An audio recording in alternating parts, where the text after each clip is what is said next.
के बीच हजारों किसानों ने आज 3 कृषि कानूनों के खिलाफ प्रदर्शन पर सिंधु, टीकरी और गाजीपुर बॉर्डर से ट्रैक्टर रैली निकाली।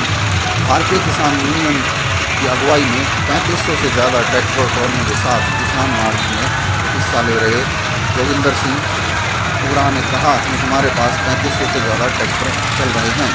प्रदर्शन कर रहे किसान संगठनों ने कहा कि 26 जनवरी को हरियाणा, पंजाब, उत्तर प्रदेश के विभिन्न हिस्सों से राष्ट्रीय राजधानी में आने वाले ट्रैक्टरों की प्रस्तावित परेड से पहले यह एक रिहर्सल की तरह है।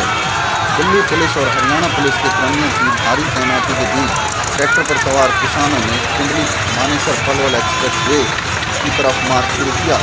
भारतीय किसान यूनियन के नेता राकेश टिकैत की अगुवाई में ट्रैक्टर मार्च पलवल की तरफ बढ़ा। संयुक्त किसान मोर्चा के वरिष्ठ सदस्य ने कहा कि आगामी दिनों में हम 3 कृषि कानूनों के खिलाफ अपना आंदोलन तेज करेंगे। आज